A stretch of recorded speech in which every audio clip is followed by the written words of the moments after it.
Bapak Ibu dan hadirin sekalian. Jadi mestinya hubungan sesama jamaah itu terbangun adanya. Lalu kalau kita bertanya Bapak Ibu, kira-kira di masjid di mana kita sholat jamaah tiap hari sudah ada belum ikatan seperti itu? Belum ya? Belum. Nah, cuek sendiri-sendiri. Datang nggak peduli kan, sakit nggak sakit, masa bodoh.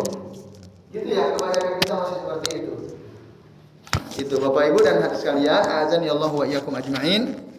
Maka perlu ya kita renungkan apa yang dikatakan oleh Syekh Abdullah Ja'al Al-Anzi ini ya.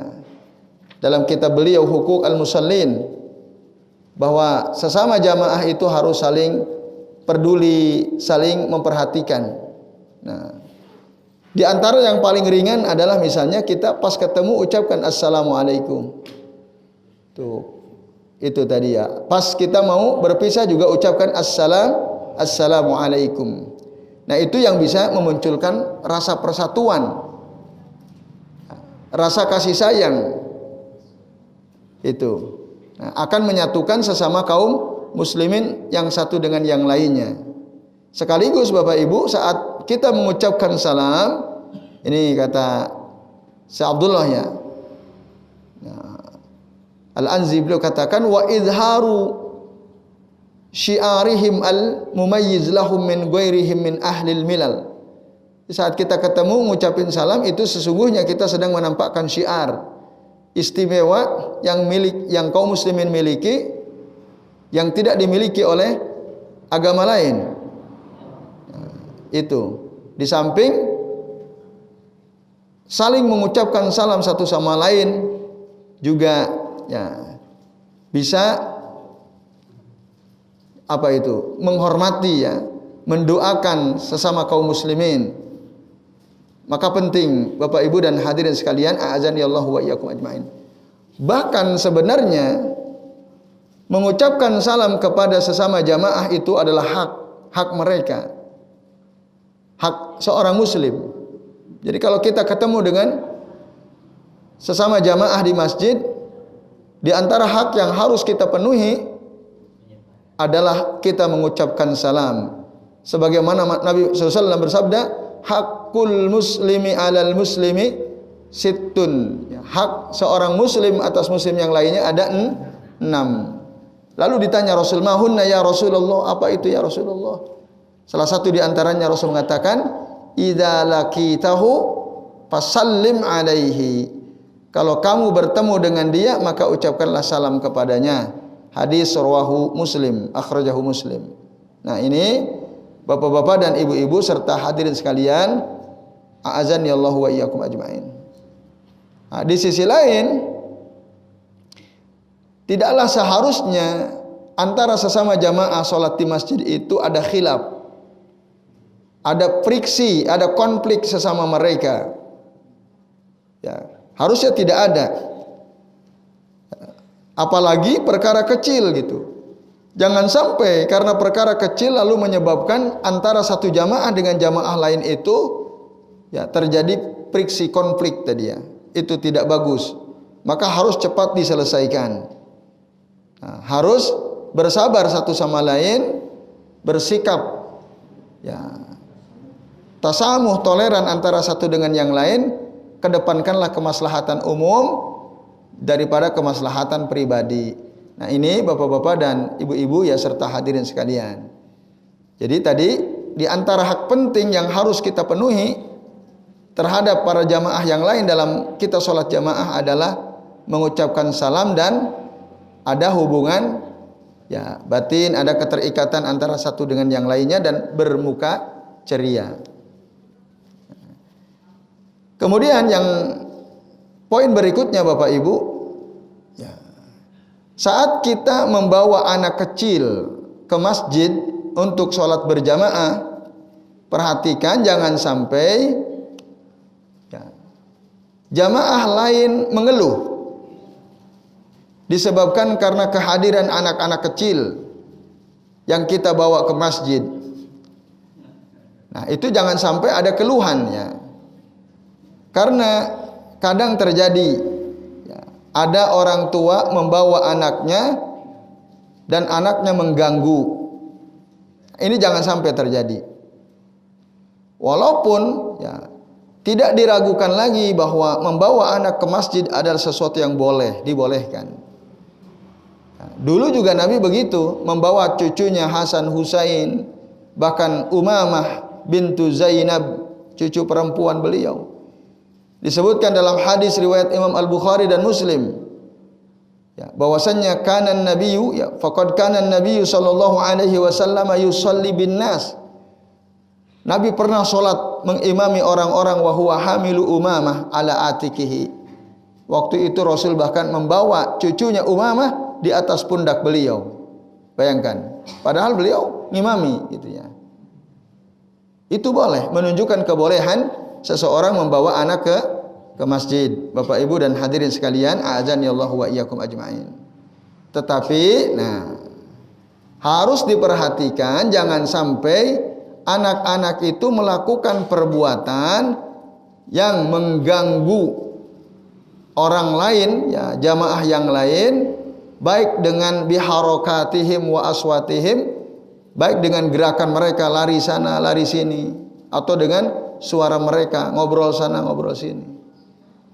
Itu jangan sampai, karena itu pasti mengganggu. Nah, yang repot anak kita sebenarnya udah baik, tapi ada anak lain yang mengganggu itu. Nah, kan ada tuh. Maka orang tua yang membawa anak yang agak susah diatur itu harus kenceng tuh. Karena nanti dia akan jadi apa? Menular, betul Bu. Itu akan menular. Anak kita itu tenang sebenarnya kalau enggak ada anak lainnya. Tapi ketika ada anak lain yang kurang, ya, oleh orang tuanya kurang ditekankan bahwa kamu itu kalau sholat diem, jangan ganggu, jangan ngobrol. Akhirnya dia ngobrol, nanti mengganggu anak lainnya. Termasuk misalnya anak kita yang tadinya kalau dia sendiri bisa khusyuk, nggak bisa tenang. Nah ini, jadi antara orang tua yang membawa anak itu harus tadi ya saling memberitahu, jangan terlalu terlalu membiarkan gitu ya. Anaknya ngobrol dibiarin, nggak dikasih tahu. Anaknya ribut dibiarin, nggak dikasih tahu. Jangan, harus dikasih tahu. Nah ini masjid, jangan ngobrol. Nah ini Bapak Ibu dan hadirin sekalian, karena kalau tidak pasti mengganggu itu. Ya, pasti mengganggu. Nah maka Bapak Ibu, Syekh Abdul Aziz bin Baz rahimahullah mengatakan, ya, istishabul atfali fihi tafsil, ya. Membawa anak ke masjid itu ada rinciannya.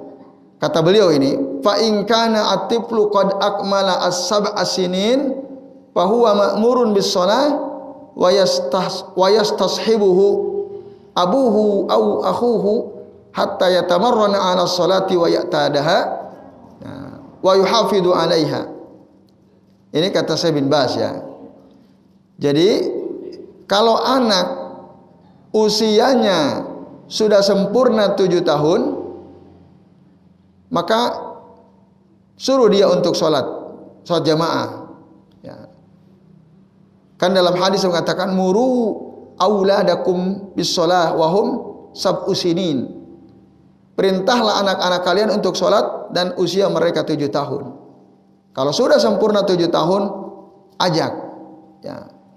Tapi didampingi oleh bapaknya atau saudaranya supaya anak ini terbiasa sholat berjamaah, menjaga sholat pada waktunya. Tapi kalau amma in kana aqall minas sab'i fala hajata ila dzalik. Tapi kalau usia anak itu belum sampai 7 tahun, nah maka belum dibutuhkan anak dibawa ke masjid. Ini kata Syekh bin Baz ya. Itu kenapa? Karena li'annahu qad yu'dhi al-musallin, karena anak yang di bawah usia 7 tahun belum bisa dikasih tahu, seringkali dia ini mengganggu orang lain ya, jamaah yang lain. Nah ini Bapak Ibu dan sekalian, baik mungkin dengan omongan dia, suara dia, gerakan dia, nah maka itu belum dibutuhkan untuk dibawa, kecuali kecuali kalau dia memang bisa diarahkan. Kalau tidak maka dia bisa menyakiti, mengganggu jamaah yang lain. Itu kata Syekh bin Baz ya. Lima fi dzalika minal idza lil musallin. Kemudian Syekh Ibnu Al-Utsaimin mengatakan, alladzi ara anna ihdara as-sibyani alladzina yusawwisuna 'alal musallin la yajuz, kata beliau. Yang aku tahu, kata beliau, membawa anak kecil yang bisa mengganggu jamaah salat yang lain la yajuz, itu tidak boleh. Tidak boleh. Karena apa? Li'anna fi dzalika adiyatun lil muslimin alladzina yu'adduna fardhatan min faraidillah. Karena itu jelas bisa mengganggu ya orang-orang salat kaum muslimin yang sedang menunaikan kewajiban mereka dari kewajiban-kewajiban yang Allah wajibkan atas mereka. Itu kata saya Ibnu Al-Utsaimin. Nah, mana dasarnya kalau kita sebaiknya tidak membawa anak yang suka mengganggu? Dasarnya mana? Adalah hadis Nabi Shallallahu Alaihi Wasallam. Ketika beliau mendengar ada sebagian sahabat mereka sholat lalu menjaharkan bacaan di dalam sholatnya, sementara yang lain juga ada sholat, yang lain sedang mungkin tilawah Quran, yang lain mungkin sedang berzikir, ada yang mengeraskan suaranya. Maka apa kata Nabi? La yajhar ba'dukum ala ba'din fil qiraati au fil Qur'an.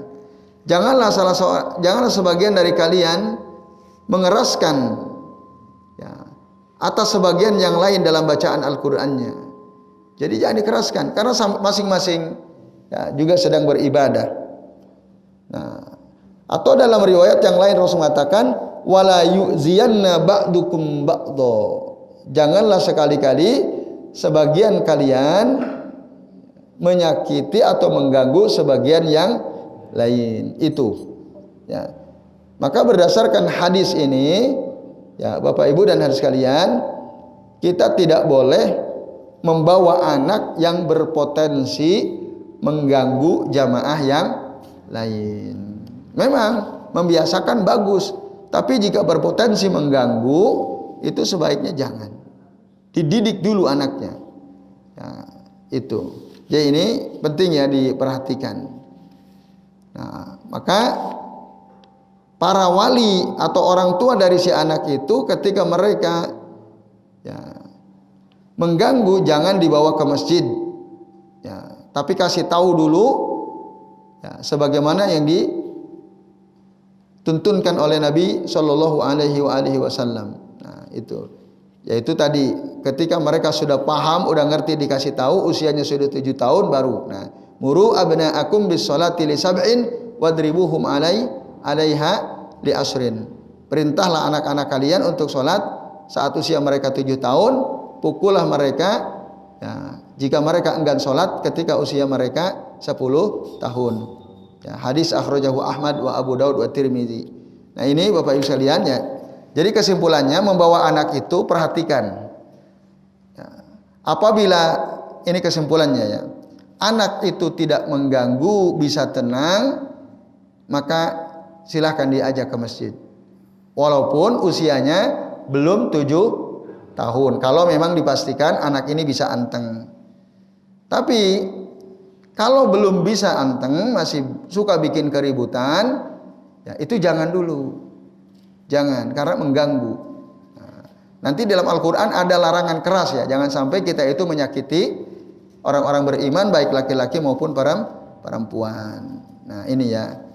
Di antaranya Bapak Ibu ya disebutkan di dalam surah Al-Ahzab ayat 58. Allah Ta'ala berfirman, walladzina yu'zunal mu'minina wal mu'minati bighairi maktasabu faqad ihtamalu buhtanau wa ismam mubina.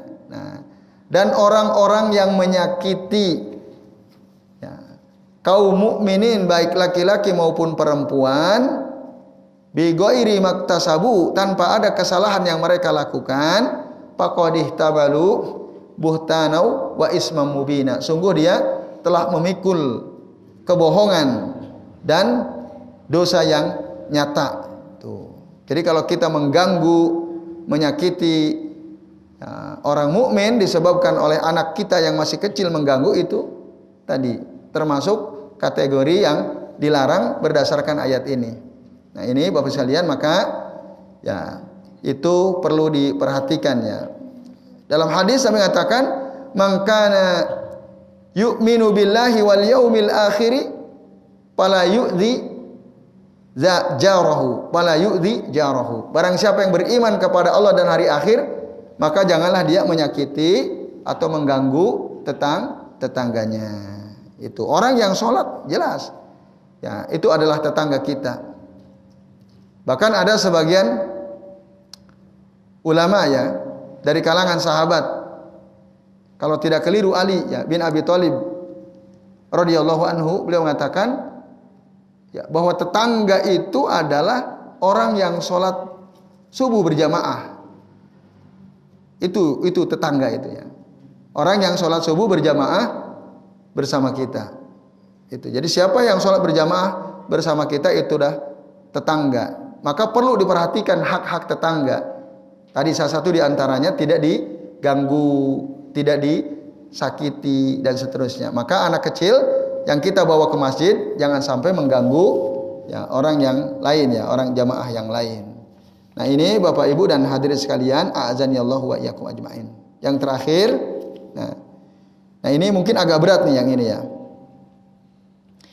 Ketika kita melihat ada orang yang sholat datang masbuk, ya, datang masbuk, artinya orang semua udah sholat. Dia baru datang. Maka ya Syekh Abdullah Al-Anzi mengatakan, yang bagi 'alal muslimi an yubadira ila sholatihi na yasma'un nidaa hatta yahsula ala ajri sholatil jamaah.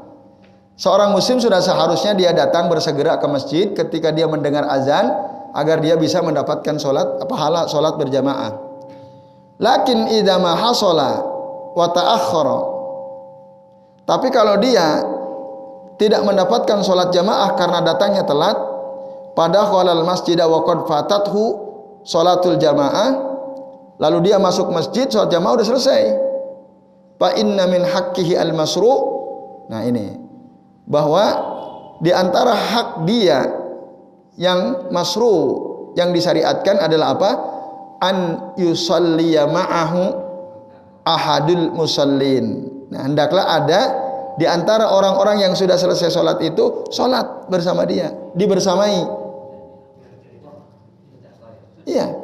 Nah, itu. Dan ini berdasarkan hadis Nabi SAW. Supaya apa? Orang yang datang telat ya sudah selesai itu tetap mendapatkan pahala sholat jamaah, maka dibersamai. Nabi pernah suatu ketika melihat ada seorang laki-laki sholat masbuk, datang telat sehingga dia sholat sendirian. Lalu Rasul berkata kepada sahabat yang lain, ala rajulun yatasaddaqu ala hadza fayusalli ma'ahu, kata Rasul. Ada enggak di antara kalian ini yang mau bersodakoh terhadap si fulan yang sholat sendirian ini untuk sholat bersama dia? Faqama rajulun fasalla ma'ahu. Lalu ada seorang sahabat yang sudah sholat berdiri dan dia sholat bersama orang yang masbuk tadi. Dalam riwayat yang lain, yang berdiri itu adalah Abu Bakar As-Siddiq radhiyallahu anhu. Fasalla ma'ahu, Abu Bakar sholat bersama orang masbuk tadi. Wa qad kana shalla ma'an Nabi, padahal Abu Bakar sudah sholat bersama Nabi sallallahu alaihi wasallam. Nah, ini sekalian, ini mungkin agak berat ya. Tapi ini hak sebenarnya ya, salah satu hak orang yang sholat jamaah. Dia datang telat, apalagi kalau dia memang ya setiap hari gitu kita sering sholat jamaah bersama dia. Niatnya gimana? Niatnya tetap sama. Kita niat sholat berjamaah. Terus kita makmum berarti. Nah, bisa jadi makmum, bisa jadi imam. Kalau dia sudah mulai. Ya udah kita jadi makmum berarti. Nah, kita bisa. Contohnya Mu'ad bin Jabal. Mu'adz bin Jabal pernah sholat bersama Nabi, pulang ke kaumnya jadi imam. Itu bisa. Padahal dia sudah sholat bersama dengan Nabi SAW. Boleh juga. Supaya istrinya berjamaah, seorang suami sholat ke masjid, pulang ke rumah, sholat lagi mengimami istrinya. Boleh. Iya. Gimana? Oh, lalu bagaimana setelah subuh dan setelah asar? Apakah itu boleh atau tidak gitu? Kita pulang misalnya ya, subuh, pulang ke rumah, istri belum sholat. Boleh enggak suami sholat mengimami istri? Jawabannya boleh. Boleh. Ya, yang enggak boleh itu adalah sholat mutlak. Sholat mutlak. Jadi itu, kalau ada sebab maka dibolehkan ya. Jadi ini Bapak Ibu dan hadirin sekalian, a'adzanillahu wa iyyakum ajmain. Nah, saya kira ini dulu sementara, masih ada waktu, silakan barangkali Bapak Ibu dan hadirin sekalian yang mau bertanya kami persilahkan. Ya, pardon. Kalau sholat asar juga boleh setelah kita sholat berjamaah masjid, istri belum sholat asar. Ya. Kita ngimam boleh? Boleh tadi. Ada sebabnya kan? Membersamai istri untuk sholat berjamaah sebagaimana tadi Nabi menyuruh ya, salah seorang sahabat jika ada di antara mereka yang mau bersedekah membersamai orang yang masbuk tadi. Nah, ini berlaku umum ya. Tidak disebutkan ini sholat apa. Ya, artinya sholat selama itu sholat 5 waktu maka boleh ya kita membersamai orang yang belum sholat jamaah. Ini tentu konteksnya saat dia datang ke masjid dan dia sudah ketinggalan gitu ya, tidak bisa ikut sholat jamaah itu.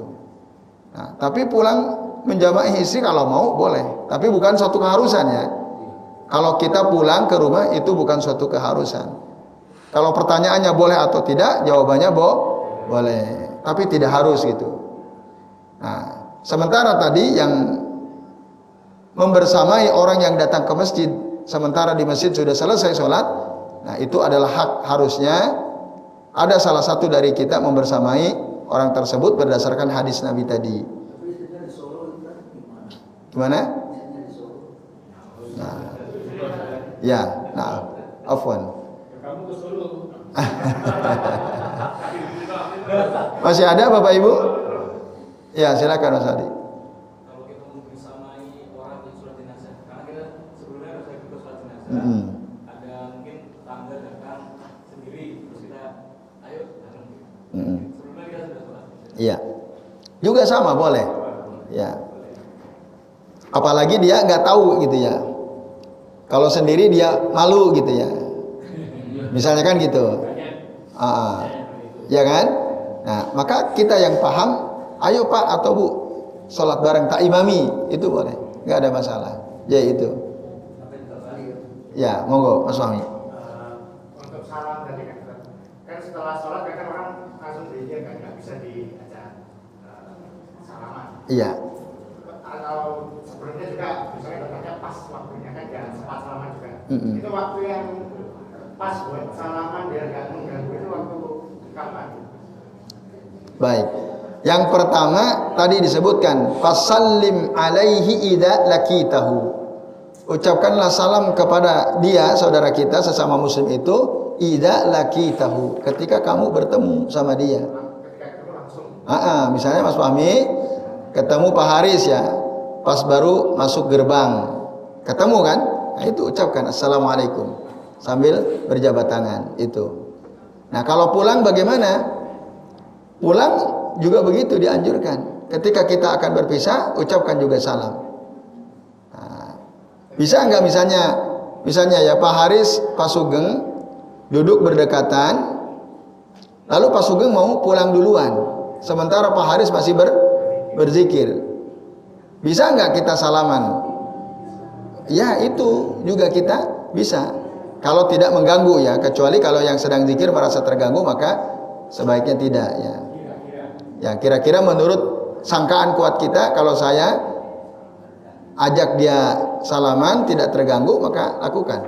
Karena kita akan nufarikuhu ya, akan meninggalkan dia ya, kita pulang duluan. Maka ya tepuk saja, Faris tak pulang duluan ya, assalamualaikum. Nah gitu. Gitu. Tapi kalau habis sholat persis, assalamualaikum warahmatullah, assalamualaikum warahmatullah, nah itu nggak perlu gitu. Tidak itu tidak disyariatkan. Nggak ada dasarnya gitu. Habis salam kok salaman gitu ya. Enggak. Tapi kalau kita mau pulang duluan, mau berpisah, nah itu baru salaman. Itu wallahu a'lam bishawab. Nah. Ibu-ibu ada yang ditanyakan? Jelas ya? Ya, alhamdulillah. Oh, masih ada satu lagi terakhir. Ini kan tapi di luar ini. Ya. Itu salat subuh. Itu kan ada waktunya tersendiri kan. Kalau sekarang kan jam 5.37 itu masih mataharinya masih mulai terbit ya. 10 menit setelah 5.37 baru boleh sholat. Ya. Itu kalau kita melihat seseorang yang sholat sebelum waktunya itu gimana? Mungkin setelah subuh nggak boleh ada Betul. sholat. Iya. Nasihati, tegur. Tapi tetap aja. Iya, maksudnya nanti setelah selesai sholat ya. Oh gitu. Kalau dia sebelum sholat kita tegur belum mempan, kita tunggu selesai salam, kita ajak ya ngobrol, kita nasihati, sampaikan hadis bahwa la sholata ba'da subhi hatta tatlu'a asy-syamsu. Tidak boleh ada sholat setelah subuh sampai terbit matahari. Itu satu kita sampaikan. Yang kedua, ya tidak boleh ada sholat ketika terbit matahari sedang terbit. Ya, karena matahari terbit baina qornai asyaitan, kita sampaikan. Lalu yang ketiga, kalau kita mau sholat isyraq atau sholat syuruk, sampaikan hadisnya bahwa Nabi itu ketika menyuruh bukanlah pas ketika matahari terbit, tapi tunggu hatta tartafi'a qadra ramhin, sampai matahari itu naik kira-kira 1 tombak dari tempat terbitnya. Nah itulah saat awal mula kita dibolehkan untuk sholatnya, bukan pas matahari terbitnya. Apalagi kalau sebelum terbit, yaitu wallahu a'lam bishawab. Untuk sholat isyraq ya, khusus sholat isyraq. Baik Bapak Ibu dan hadirin sekalian, rahimani wa rahimakumullah. Ya, sementara ini dulu yang kita bisa bahas. Mudah-mudahan bermanfaat. Insya Allah nanti kita jumpa lagi di pekan yang akan datang. Mari kita akhiri dengan membaca doa kafaratul majlis. Subhanakallahumma wa bihamdika asyhadu an la ilaha illa anta astaghfiruka wa atubu ilaik. Wa sallallahu ala Muhammadin wa ala alihi wa sahbihi wa baraka wa sallama alaihim ajma'in. Billahi taufiq wal hidayah. Wassalamu alaikum warahmatullahi wabarakatuh.